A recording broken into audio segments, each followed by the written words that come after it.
Hello and welcome to another episode of Who Knew in the Moment, the podcast. I'm your host, Phil Friedrich, and today I'm honored to have Tyler Shatley with me. Tyler is a retired NFL offensive lineman and father, husband, and one of the things I think you're going to hear in his journey and story today is how consistency and determination, when combined, can lead to amazing results. So, Tyler, thanks so much for being on today. Yeah, Phil, thanks for having me, man. Excited. Absolutely. So to start your journey, grew up in North Carolina, and you said, hey, I learned a lot of work ethic from my dad. So talk a little about, what that looked like in, the early years for Tyler.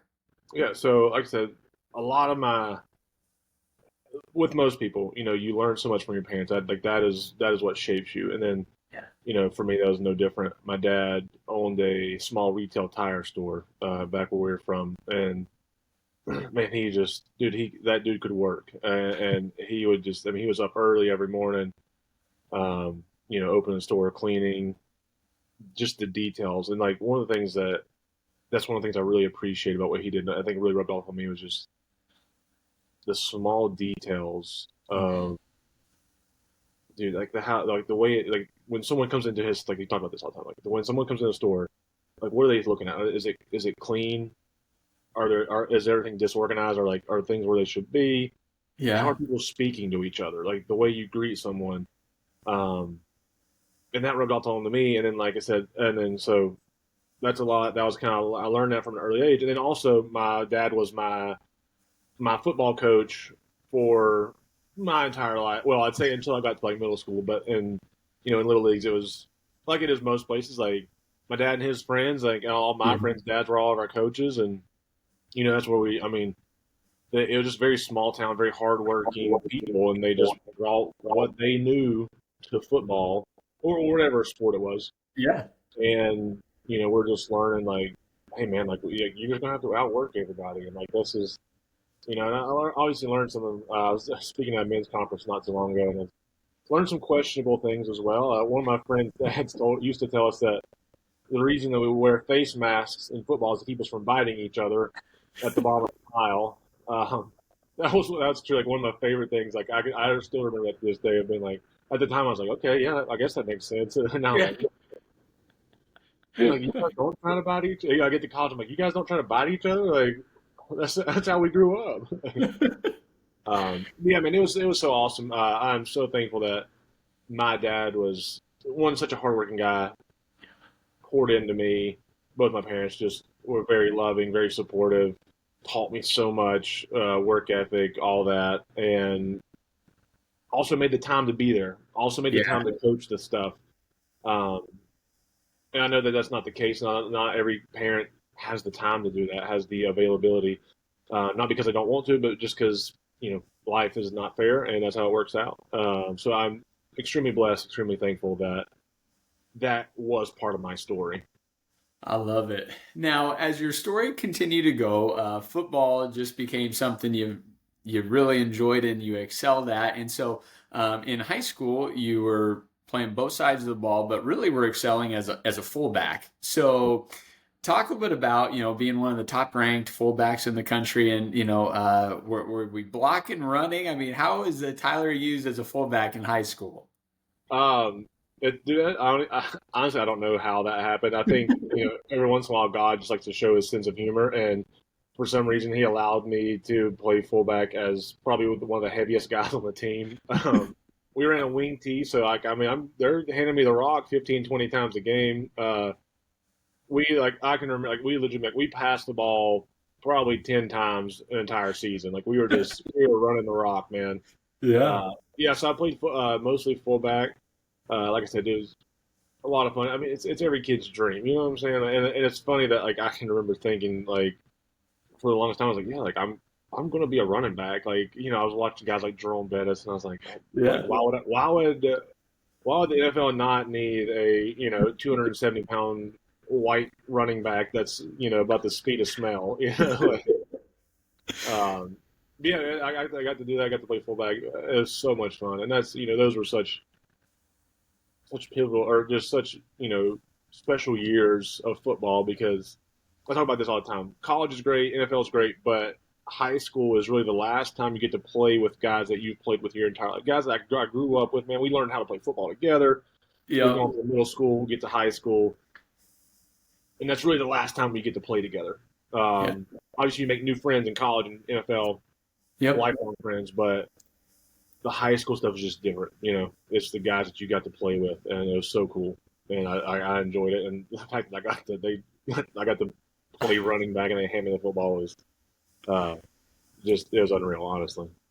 Now, when you're excelling at the level you were, you had a lot of different options. There wasn't one university, but the one that ended up making the cut for you was Clemson, and this was early on in Dabo's career. I think maybe what second or third year is when you joined. So, not necessarily the perennial powerhouse that it's known for today, but you were certainly part of kind of growing and building what was going to be the legacy of Clemson. So talk a little bit about making the decision to go to Clemson, and then year one playing fullback, but then eventually making the move to defense.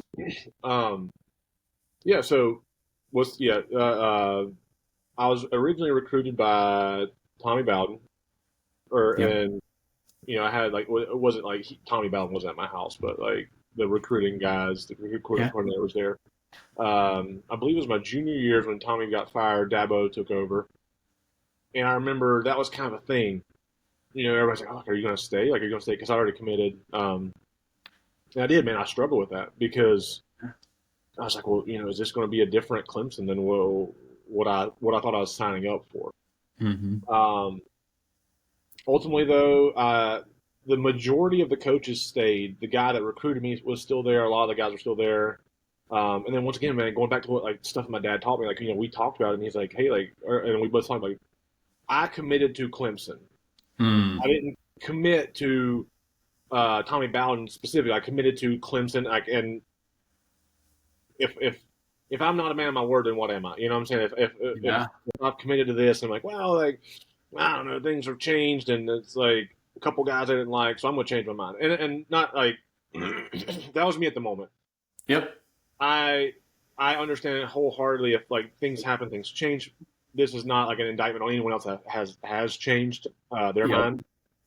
Information change, like new information, things change. But he gets fired. Dabo comes in, and honestly, like he kind of picks up where he left off. Dabo comes by, and just he was everything. Like it's like what I wanted. You know what I'm saying? He was all about just family. Like we're going to build culture. We're going to do this right. And I would venture to say that probably every coach says that. Yeah. Uh, but I think he truly meant it. And not that every coach doesn't mean it, but I think he was willing. I think we're seeing it now. Like his Yep. the deal with the portal and all the NIL stuff is like he's going to stick to his guns, and people are going to have stuff to say, but like he's going to do it the way it's meant to be done, and I appreciated that. And so, yeah, I was his like I think I was his first recruiting class. So he had been coaching for like a year and a half, I believe, when I got there, and it was such a cool experience, man. I loved Clemson. When I went on visits, the thing that stood out to me was honestly it was because it felt the most like home. I remember I went to a couple different places. I won't like name names, but when you go visit, they set you up with other athletes. And at the time, we talked about this earlier. I went to like when I was growing up, I went to school like we were everybody, like everyone, including like we wore jeans and either cowboy boots, or, like the Justin lace up boots, like Yep. the little frilly things on the front. Like I wore those every single day. And in the winter, everyone had that tan Carhartt jacket with the hood. Everyone had it. Boys, girls, it don't matter. Teachers, everybody wore that tan Carhartt jacket. Um, and so that was just like that was what I was used to. I went to a couple Yep. other schools, and like I show up and I'm like, why are you wearing basketball shoes to class? That doesn't make any sense. But I went to Clemson and I was like, oh, like, these are my people. Like everybody's got the skull ring on the back of their britches, and like, uh, yeah, you guys got Carhartt jackets too. Like this is my place. Like this is my spot. So just fell in love with it. You know, they like I said, when I got there, I was around the right people, people that are very similar to me. Clemson itself felt very similar to home, small Yeah. town feel. You know, there's a lake right on campus. Fishing, dude. It was like a perfect step for me from like super small town to like a little bit bigger small town. You know, Yeah. that was my step of faith, my stepping out into the world, and it was just the right length of a step for me. I love it. Now, I want to come back to culture, but we'll start with, just your time there. And, you end up playing multiple different positions. Mm-hmm. And I'm sure that can be a tough task to be asked to play a completely new spot when you go, I was, one of the top in the country in one position, and now you're asking me to play a completely different side of the ball. Yeah. And then eventually you're going to ask me to flip from defensive over to offensive side of the ball. So talk a little about, those pivots and, really what led to those changes in, position from offense to defensive line and then back to offensive line for you. Yeah. So, like you said, coming out of high school, I was a fullback. When they first started talking to me, they're like, "Oh yeah, like when I go in, they'd like let me talk to the running back coach and the tight ends coach. It started out the running back coach. They're like, yeah, we could see you as a fullback. Like, you know, we do a little bit more blocking here. It's like we might not get you. We're not going to hand you the rock as much." I was like, no, that's cool, that's cool. And then like once I committed, they're like, we were thinking more tight end. And I was like, okay, okay, like that's cool too. Yeah, that works. And then it's just they just kind of kept like just reeling it in, and then they're like, hey, like we think like just the way our team's set up right now, D line is your spot. And like by that time, I'm like, I mean, like I'm pot committed. I was like, like whatever. Like I got a chance to play. This is cool. Um, Once again, and then the defensive line coach at the time was an absolute just. He is the man I like, other than my dad, like just like the man I want to be when I grow up. And I remember thinking that when I was there. I don't want to like. He was an older gentleman, like I should say, like he's like that my ideal like papaw. You know what I'm saying? Yeah. Like he came in, he was just like he had a big, just like a white mustache. He was like he had his ostrich skin cowboy boots. Like he was just the epitome of cool in my book. You know what I'm saying? Like, Yeah. and he had this accent. He had big old hands, and he was just like a big bear, and like just but he like loved on us and uh such a cool guy. I loved playing for him. So he was a D line coach, and like so that made the transition easier. So I get there, and at not no point was I running back for Clemson University. Like by the time I stepped on campus, been moved to the D line. But like I said, the coach was awesome. I really enjoyed that. Played that for a couple of years, and then going into my junior year, so I redshirted, and then I had freshman, sophomore redshirt years. Played D line then. And then going into my junior year, Coach Sweeney called me into his office and said, "Hey, think you've hit your ceiling at D line." Mhm. You know, obviously that was a blow to me. I was like, "What do you mean? I'm super athletic. What are you talking about? I hadn't hit my ceiling." But he was for sure. Like, sometimes I go back and I've seen some like clips. I'm like, goodness gracious, like that was very slow. Um, but he's like, hey, I think you've got potential to play offensive line and play after college. Wow. Um, the conversation in my head and the conversation I had with him were two very different things. Like, like in my head, I'm like, no way, like I'm too, like, but then like as I'm seeing in his office, I'm like, yes, sir, sounds good.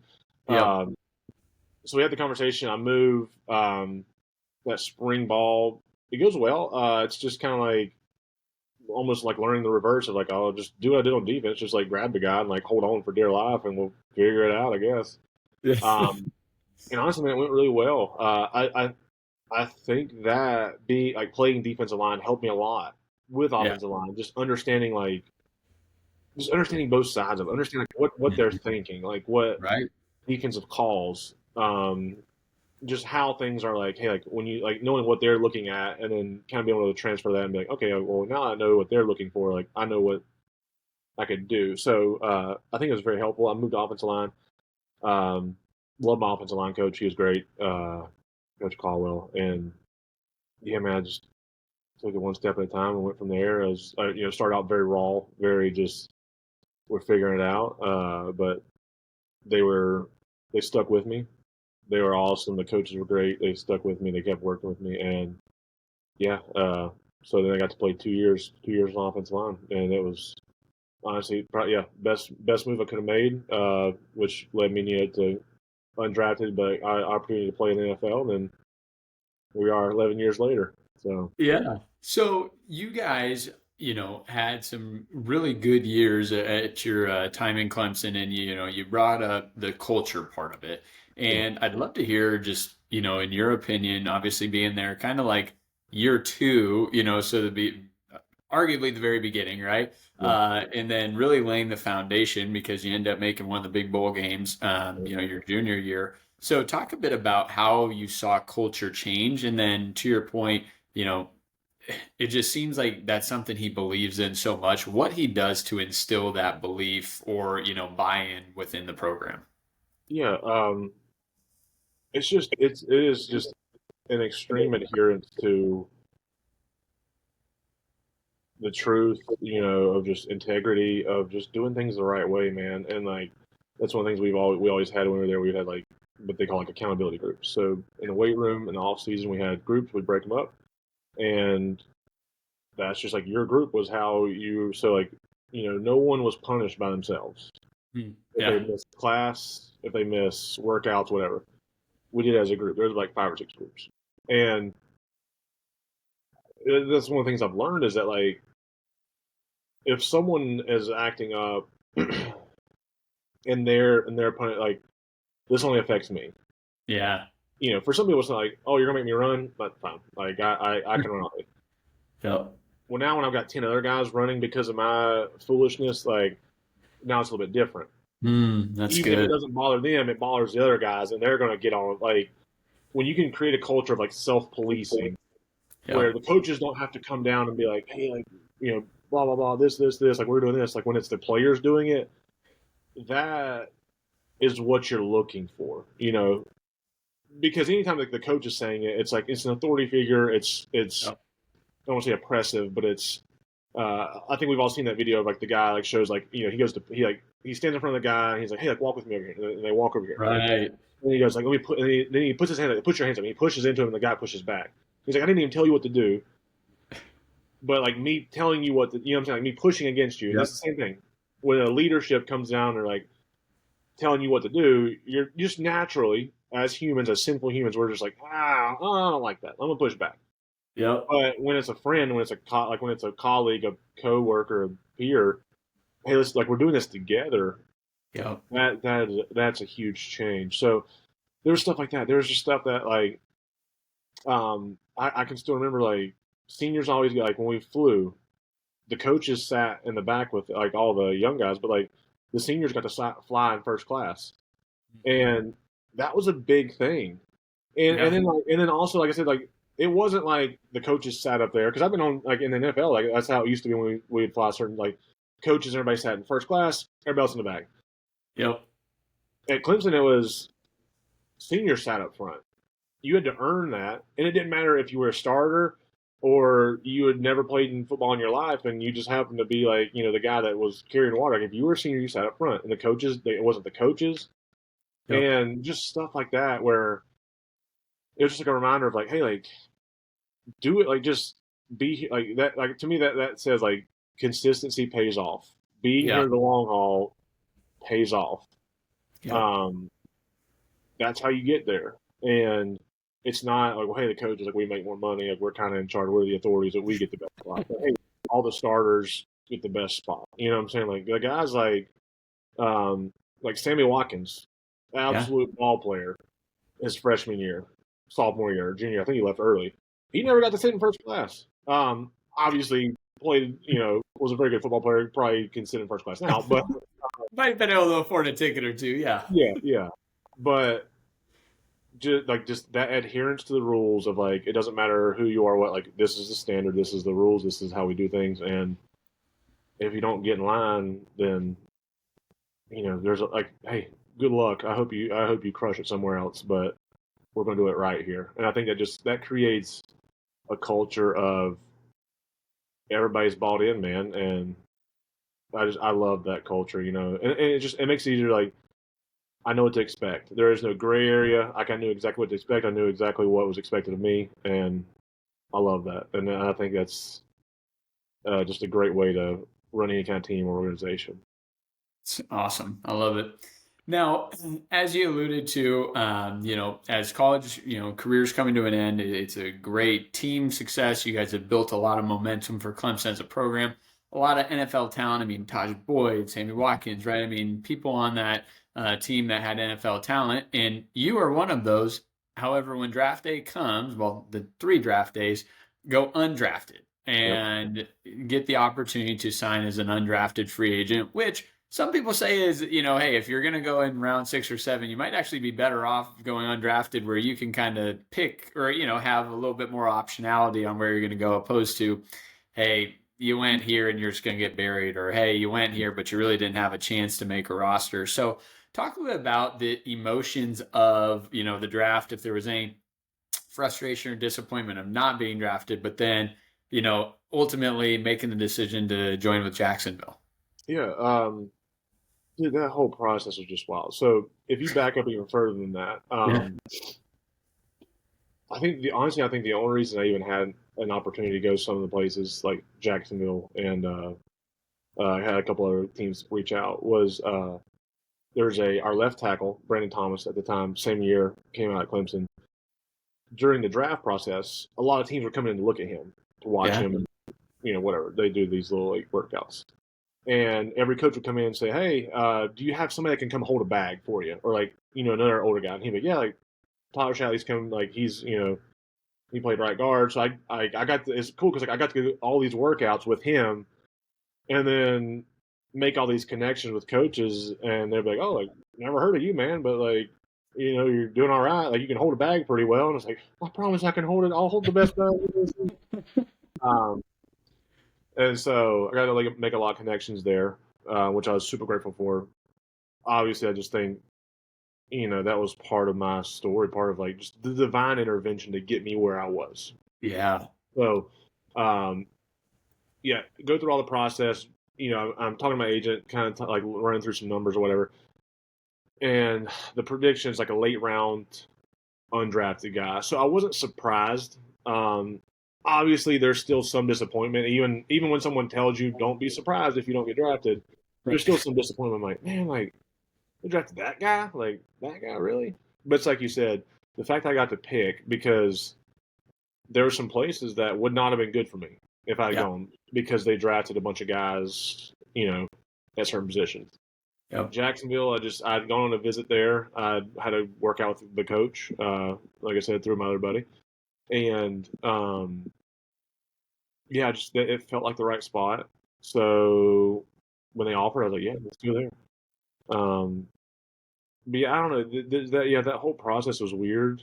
And then what made it even crazier was uh, I just so my wife and I so my at that time I like my girlfriend we had been dating. We did long distance through college, and I'd put this off. I had the ring. I was going to propose. I've been putting it off. I should have done it like weeks before that, but like I just can't. I cannot explain to you how stupid and like ignorant I was in college and just immature.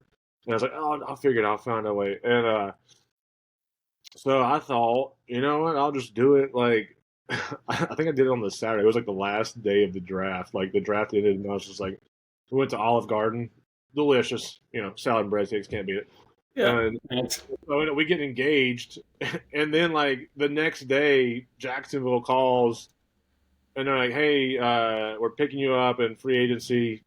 Be here tomorrow." And I was like, oh no!" Like I don't know. In my head, like logically, I knew that was what was going to happen. But then when it actually happened, I was like, I guess I'll go to Dollar General, grab some toothpaste and some like toiletries, and like we'll head to Jacksonville tomorrow. And my fiance, my wife now, but she's like, well, see you later. And I was like, see, good luck.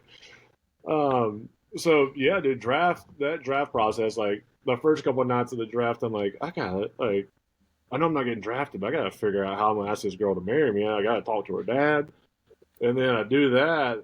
Don't get drafted. The next thing, I'm heading down to Jacksonville. Once again, all my fault, all self-imposed. That was a wild couple days. But yeah, dude, get down to Jacksonville. OTAs was great. My head was spinning the whole time because you get somewhere. This is the first time. Like I mean, like college, I was away from my parents, but I was like 2 hours. Yep. I get to the NFL, man, and like it's a business now because it ain't like in college where they're like, hey, like we're going to take care of you, we're going to redshirt you, we're going to give you time to learn this. Like, the NFL, they're like, hey, man, like you got about a week to learn this. Yep. If you don't pick it up, like we're going to cut you, and also go pick up some coffee and some candies and snacks for the vets rookies. And you're like, oh, okay. And we have to be Yeah. there at 7 a.m. They're like, yeah, Publix opens at 6:30, so you better hurry. Like, oh gosh, yay football, Yeah. So yeah, it's a whirlwind. That first year was a whirlwind, but yeah, it's I think like once again it's all part of the process, and Yeah. better for it. So You bet. Now, so to that point, we go from undrafted to making the team. And you end up having an 11-year career in the NFL, also all 11 years with Jacksonville. Now, talking through that, I mean, you know the stats much better than I do. I think the average NFL career is a little under 3 years. So you buck that trend. I can guarantee that the average player does not stay on one team throughout their whole career. yeah, So kind of rewinding back, to the conversation, with your dad on staying with Clemson, and hey, you made a commitment there. For you in the NFL, did you feel that same type of a sense of, hey, I'm trying to build something, a commitment to the team? Well, was that just, hey, these were the, every couple of years, these were the best contracts that were getting offered, so I stuck around because it was the best paying it? Talk a little bit about, being with one team for all 11 years. I would say it was a little bit of everything. So Yeah. just I'll even run back to my rookie year. I'll say it really started off with just the team showing some commitment to me. Hmm. I was obviously I was undrafted, and to be honest, this is a true story. I remember I had this conversation with my roommate at the time. He was also undrafted. He made the team as well. But we were driving in my truck. We had he had some family friends in Jacksonville, which was it was so cool. Like during like OTAs and camp and stuff. Like we had some like family that Yeah. could like help. Like it was nice to just get out of the hotel, go grab a real meal, be around like real people. Right. And we were driving back one night, and this was like at the end of camp. They're getting ready to make cuts like the next day, and I remember saying like, well, like that was a fun summer. That was a free summer in Jacksonville, but like these guys are good. I don't know if this is like I don't think I'm gonna make it. Wow. Um, I ended up getting cut, so they call me the next day. I get the call, hey Tyler, can you bring your playbook in? Yeah, sure. Hmm. I go in, and they're like, hey, we want to put you on practice squad. We like you, but we just don't have room on the team. So I was like, cool, that's fine. I get it. That's part of it. It's what's interesting though is the next day I go in and uh, I see the GM. I'm getting ready to go work out, and they're like, hey, like, technically you can't be here. You're not employed. And I was like, all right, cool. And then the GM says, hey, actually, I want to come talk. I want you to come talk to me in like an hour. I Wow. go in, and they're like, we found a way for you to keep you around. We'd love to have you on just keep you on the team. We don't want you to go to practice squad because we think somebody else might pick you up. So I ended up making a team, which was wild. Yeah. And I truly believe that was just divine intervention. Like Yeah. I was supposed to be there, and it reminded me of a story. So like the weekend before, we were getting ready to play our last preseason game, and we were in chapel the night before the game. And what our chaplain did at the time is like the last preseason game every year, he would kind of open the floor and like have some of the vets talk to some of the rookies of just been like, hey man, like this is what you're gonna go through, like just part of the process. We've all been Yep. through it. A lot of us have been cut. This is how it's going to go. And one of the guys was telling a story about his rookie year. He had been hurt for a lot of the time, and he said he's like, I called my dad, and he's like, I was just waiting. He's like, I'm getting cut, Dad. Like, there's no way they're going to keep me. Like, I haven't even played in the preseason game. Like, whatever. And he said his dad called and he's like, listen, it's like if you're supposed to be in Jacksonville, there is nothing that the GM or a coach or anyone there can do. If it is not in God's plan for you to be in Jacksonville, then if it's in His plan for you to be in Jacksonville, it doesn't matter what anyone else can do. Like you will be there. And I Yep. remember hearing that story, like, dude, that's a sick story. I love that. And then 2 days later, like I'm living that story of like I You're was like, like, that was a sick story for you. I don't yeah, want it for me yeah. though. How many times have you heard a story? And you're like, yeah, cool, man. Like, how about the rest of us? But then like I truly I got to live that story, Wow. and it was just cool to see like the faithfulness of God show up over and over. So when you talk about 3 years in, so rookie contracts as undrafted guys are 3 years.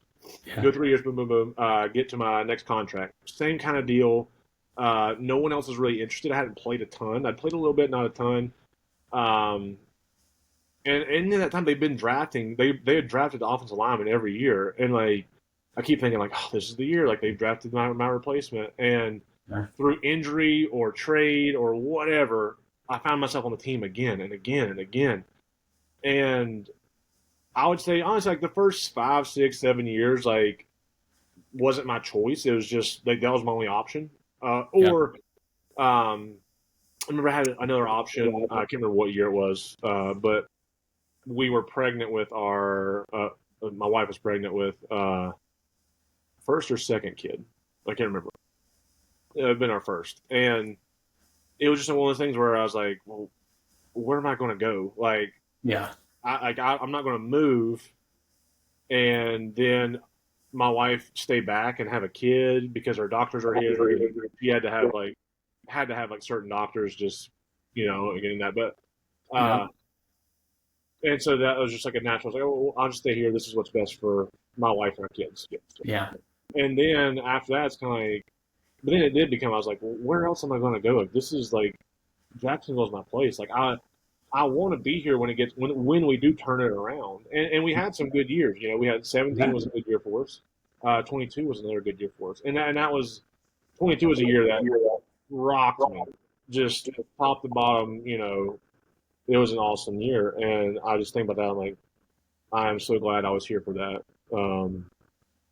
And so yeah, it's a little bit of a mix of everything. It was, like it's like earlier on, it wasn't really by choice. Later on, it was, what? Yeah, like this is my place. These are my people. Like I don't want to go somewhere else. And I'd be crushed if I had gone somewhere else and then Jacksonville had a great year. And I'm like, damn it, man, like I should have been there. Like those are my people. Like I said, those Yeah. are my people. Like all the equipment stuff, all the medical stuff, all the training stuff, all the weight room people, like the front office. Like I knew everybody, and so it was a Yeah. family at that point. Those are like I still keep up with all those people to this day, and so that was it did become like no, like I want to be. These are like I want to be part of it. Like I want to be here, like you said, for the turnaround. And Yeah. so, I love it. Now, in your time there, I would love to hear the kind of difference in building a culture in a college versus building in a pro, setting. I mean, I think probably one of the harder parts there is you do have guys that are on a 1 year contract, right? It's different than when a guy says, "Hey, my intention's to be here for 4 years. Now, if I get really good, I might be here 3, or if something changes, I might transfer." But like the intention is 4 years. Now, there's probably very few people that are on 4 or 5 year contracts. Most people are on 1 or 2 year contracts, and you're trying to bring them together for the next, 16, 17 games, and then hopefully retain who's supposed to be there. So, talk a little bit about the difference in culture and culture building, within the NFL versus college. yeah, it's honestly I can't tell you much about how. Like I don't know what is best practice because yeah, I can't imagine in college you are you're guaranteed at least 3 years with a kid. If he Yep. just comes in, he's an absolute stud. He could declare early. You can get a lot done in 3 years. You Yeah. can that because that's consistency. Like in college, like you're show. I mean, every single day, like they are coming in, they're working out, they're practicing. Like well, like that's a lot. That's Yeah. consistency. And anyone will tell you, consistency is key. Yep. The NFL is very different. Like you said, like it could be one. It could be 1 year. Like, 3 would be a long time. Like a three Right. year contract is a long contract. That is, and like we're talking about in college, that's the minimum. In the NFL, that's probably like close to max. Honestly, like I mean, I've seen some longer contracts, seen some 4 and 5 years, but and now obviously you get some quarterbacks that are signed forever. But For the majority of people, it's very short. So how like that's a great question. Like, yeah, how do you? That's where it's so much harder. It's like, how do you build culture when you got guys coming in and out?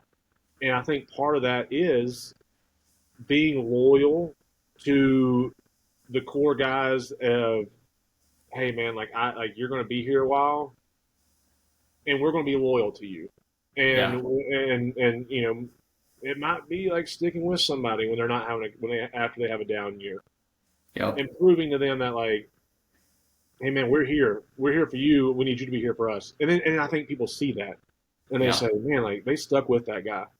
That's a place I want to go play because I can promise you like every agent in the world is watching what's going on, and when the free agency comes around and their agent, if their agent's like, hey man, you can go here, but that guy that they're cutting this year, they just paid him all this money and told him he's going to be a starter, and 3 games in they cut him.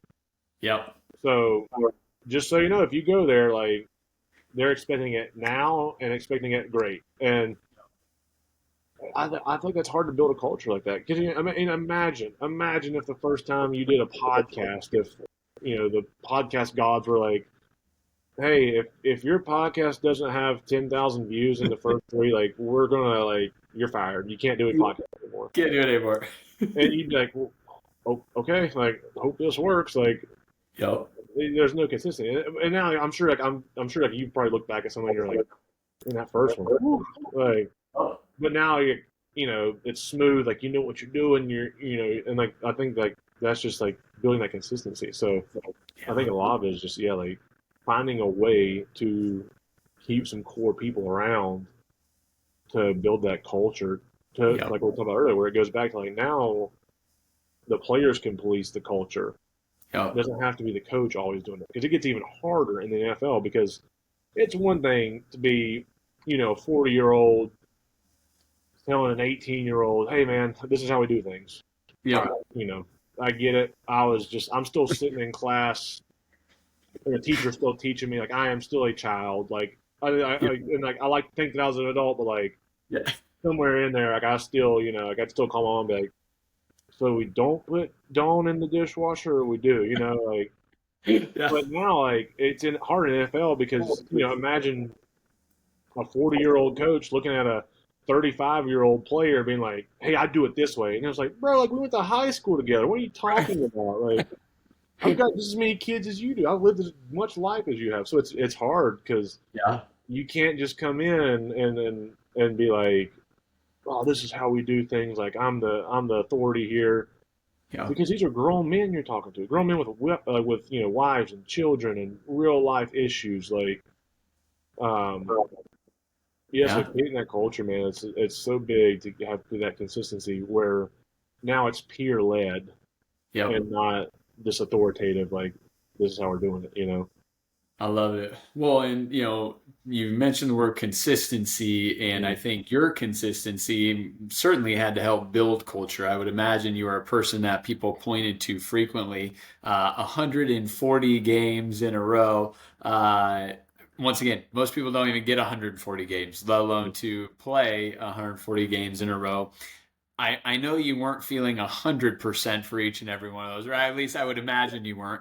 So talk a bit about, the mentality to not just say, you know what, it's week 15, we're not making the playoffs. Like I'll rest this week and, I'll get back at it, next week or next season because I want to let this thing heal up.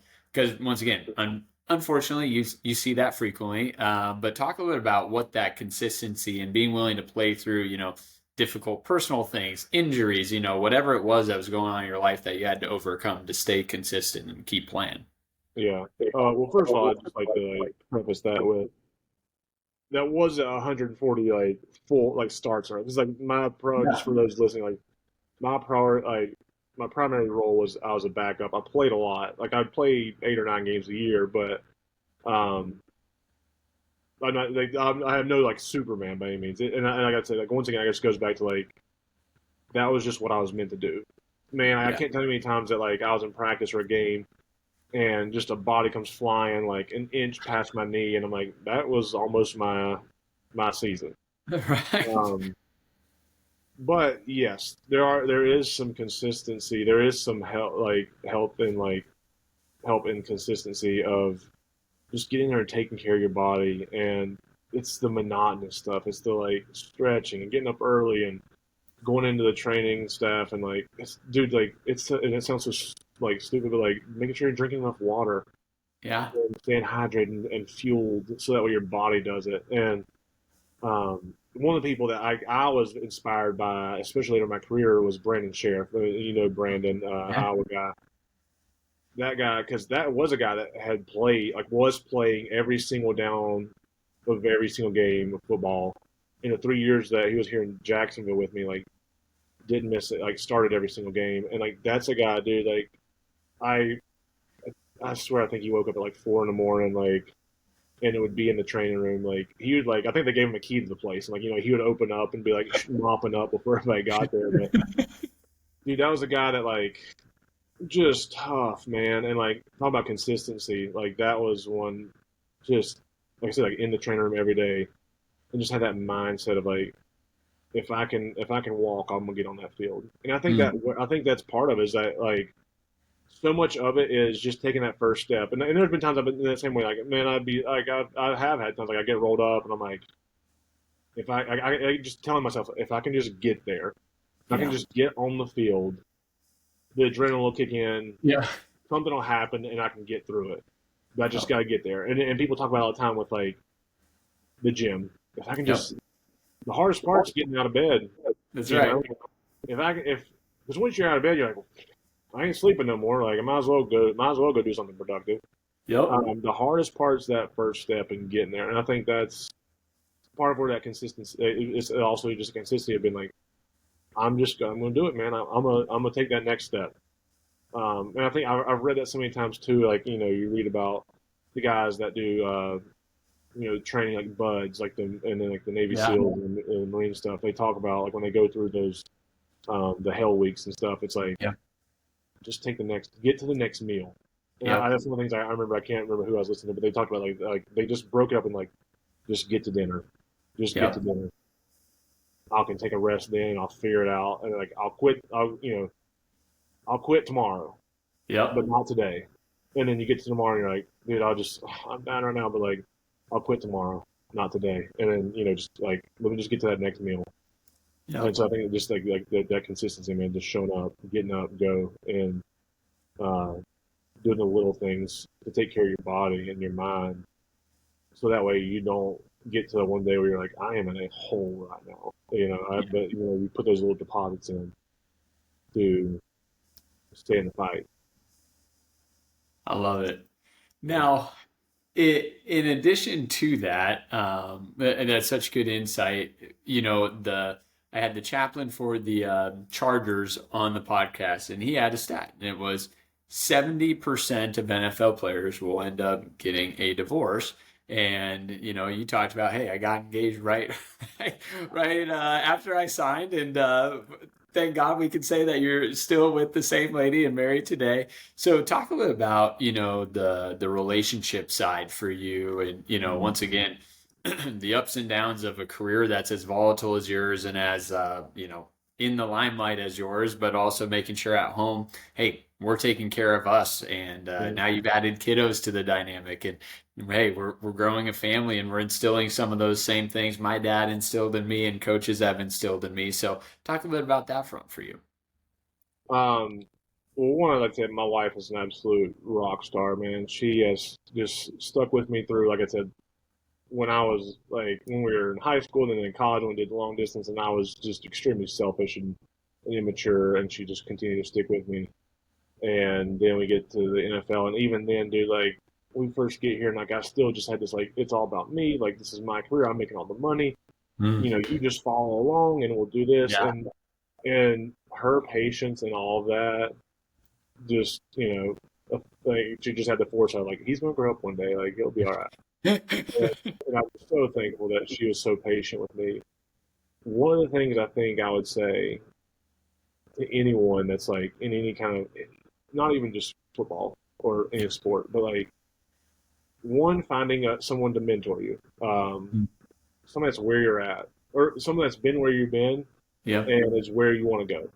Yeah. An older couple, so relationally, someone, and it's hard to say because like I'm sure you could find somebody that's like there's not great advice that would give bad advice, but like I just remember like there were some older guys that would just talk like I don't know. It's usually like the advice that like was the best was the stuff I didn't want to hear because when I find somebody I'd be like, you know what I'm saying? Like, yeah, take my side. They're like, hey man, like Yeah. I think you need to be a better like you just need to worry about you and being a better husband. And I'm Mm. like, damn it, dude, like, no, you're supposed to be on my side. Like we're a Yeah. team. We're together. Yep. Those are some of the best advice I got. And then Yeah. secondly, this is probably just as important, maybe even more. Well, I wouldn't say more because like I think like just having community is the most. But like one of the best things for me was having like talking to a counselor, honestly, for Mhm. myself, Yeah.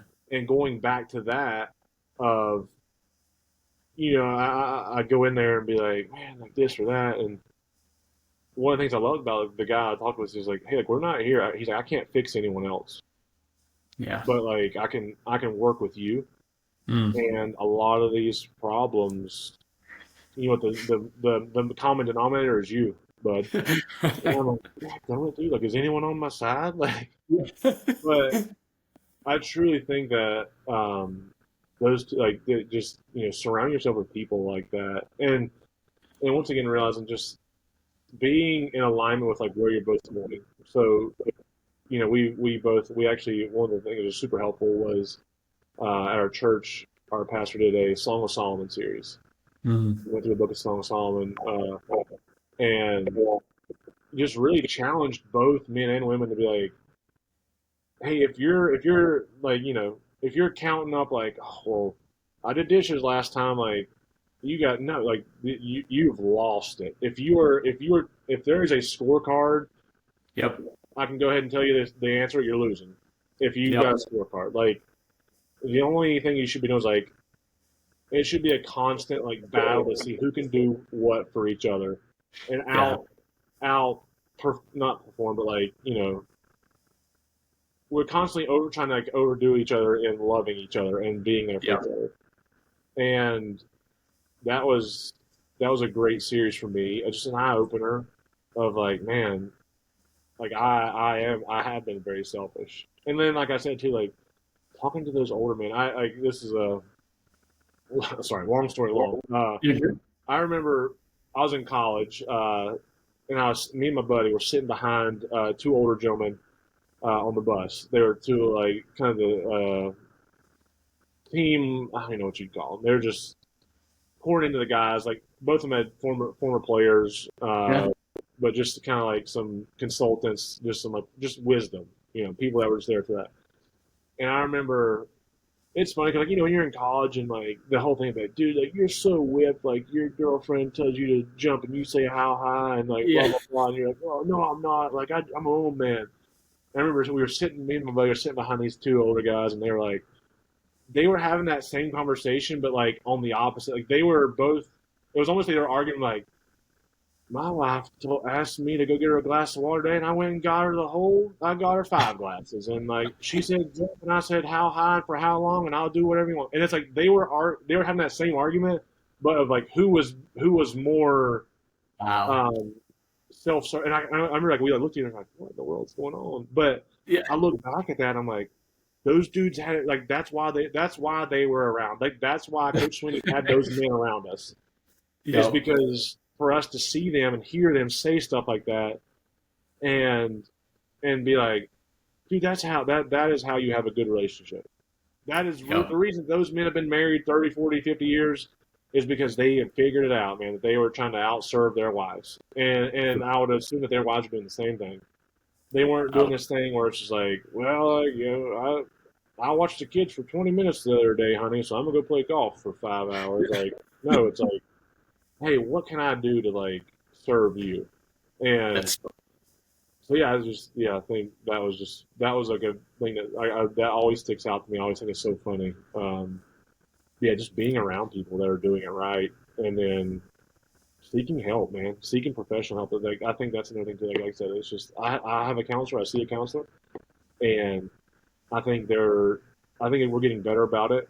as a society, but I think there was a stigma around it a long time of like, you see a shrink, like what's wrong with you? You know what I'm saying? Like, no, dude, like I like, or hey, you go see a marriage counselor, like, are you guys all right? Like, yeah, Yeah. and we're actually better than ever.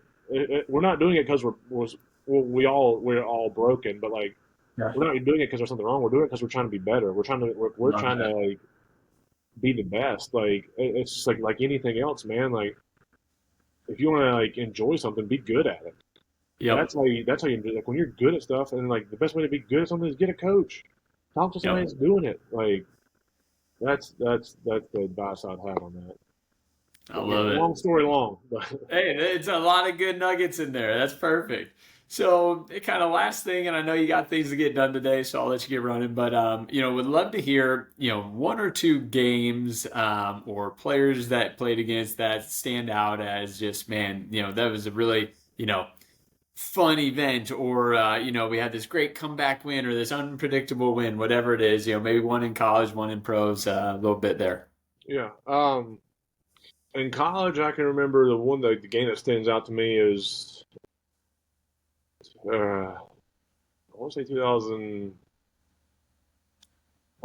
maybe we were playing Maryland and we were down. I don't remember how much we were down, but we had like a big comeback. Like we had, I think, like I said, like I think it was Sammy Watkins like ran a kickoff back. Like we come back win at the end. Uh, that was terrible. Like no details of that story, but it was a long time ago. But the year, like honestly, I would say like there was like a year, like I said, 2022 Yeah. was a just the entire year stood out to me because I went back and looked at it the other day. I can't remember every single one of them, but that year we were playing Baltimore Ravens. We had like a last minute win where they were winning, like probably should have won the game. We kicked off. We kick off. I want to say there's like less than 4 minutes left in the game, something crazy like that. We one of our safeties runs down, knocks the ball loose. We get the ball back. We go down, score, tie up the game, go for two. At like the game, or no, we were down by one. We could have kicked the field goal, going overtime. We go for two, we get it, and then there's like two, like with like 2 seconds left on the clock, and then they kick, like they throw a hail mary, don't get it. That was that was a big one. Later that year, we played the Dallas Cowboys, getting the overtime, and we have a pick six to end the game, and then we go to first round of playoffs. No, I'm sorry. Before we even get to playoffs, we have to play the Tennessee Titans at home to go to Yeah. playoffs. We're losing the entire game. We get a strip sack, fumble, touchdown to go ahead in the fourth quarter, win the game like that. First round of playoffs, we're down 20. I think it was 27 nothing. Like, it was the biggest comeback in Jaguars history. Wow. We were down like 27 nothing in the first half. Like it was an absolute just crap show. We come Yeah. back and win. Like I was just like that whole year was unbelievable. So yeah, those were a lot of comebacks. And one more, Yeah. I'll say the one I remember most. 2017, we're playing the Chargers at home. Our left guard goes down. He's like he had some like knee problems. I go in at left guard. I'm playing. Then our long snapper goes down. Well, so I'm the emergency long snapper, but this is one of Yeah. those things like you practice it. It's like a, you know what I'm saying? It's like a fire drill where you're like, all right, kids, like everybody get under your desk. Like Yeah. if you ever get caught on fire, stop, drop, and roll. And you're like, oh yeah, like how often do you catch on fire? Like no, it's not Right. often. It does happen. It does It does happen. have. But like like, I've never stopped, drop, and rolled my entire life. No. And guy gets hurt, short, boom, and so we're driving down the field and we're down by three. I think we had like 5 seconds left, and we got to kick a game tying field goal. And it's like we try up to the ball. I'm snapping it, and I'm like, oh no! Like of all the times, dude, like we couldn't be up by like 45 right now or down by 30. Like this was Yeah. just inconsequential, no problem. Yep. It was a game tying, and like I remember walking up the ball, and I'm trying to be like quiet, you know what I'm saying? And I remember when the defense line was like, hey, you're not the long snapper. He's going to screw it up. This guy's the backup. And, like, and everyone loses their mind on defense. They're like, well, this guy probably hadn't even practiced this week because, like, yeah, dude, like I remember it'd be like every Wednesday after practice, I go snap like 3 footballs, and they're like, "All right, you good?" I'm like, "Yeah, I'm good. This won't Yeah, happen." It yeah, happened. So I go up there, they call a timeout, and they're like, "Oh, trying to freeze the kicker." Like I remember, like the announcer said something like on the TV copy, they're like, "Yeah, they're actually not trying to freeze the kicker. It's probably the long snapper." And you see me just like I'm like shivering. I'm like, "Oh, I don't know what I'm doing." So I get up there, snap it. It's a high one, rip it back. Just I think give him straight laces, but the kicker kicked it through. We go to overtime. We get the ball. I don't think we score. We get an interception on defense, and like when I tell you, like the crowd goes nuts, but like, and he's running it back. I think it's AJ Boye. He's running it back, and like when I tell you, there's no one on, and there was not a soul watching the game in that stadium or online or like on TV that's cheering hard for him to get in that freaking end zone than me. Like I'm like, yeah, and he does. He gets tackled. I'm like, oh my god, I gotta do it again. So I go out there and do it again. I snap it. I mean, like I said, it like floats back there. The kid gets like tipped and like just barely like trickles through the upright. And I'm just like, oh my god, thank you God. Like this was just, it was unreal. That was probably like the most memorable game of my life. that's Uh, amazing. Two uh, very important snaps. Why thank wouldn't you. Tyler be in there? Yeah, yeah. Uh, So that's why it's important to learn how to listen to the safety procedure on the airplane because you never know, and Never know. you never know, man. You might be in there, so put the mask on yourself first before you put it on somebody else. I guess I don't know. I love it. Well, Tyler, I want to say thanks so much for hopping on and just sharing your journey and all the wisdom. And man, I'm so excited for this next season of life. And we'll be doing this again in 2 or 3 years to highlight all the amazing things you're going to do now in this next season and look forward to staying connected. Absolutely, I appreciate it, Phil. That was a great time.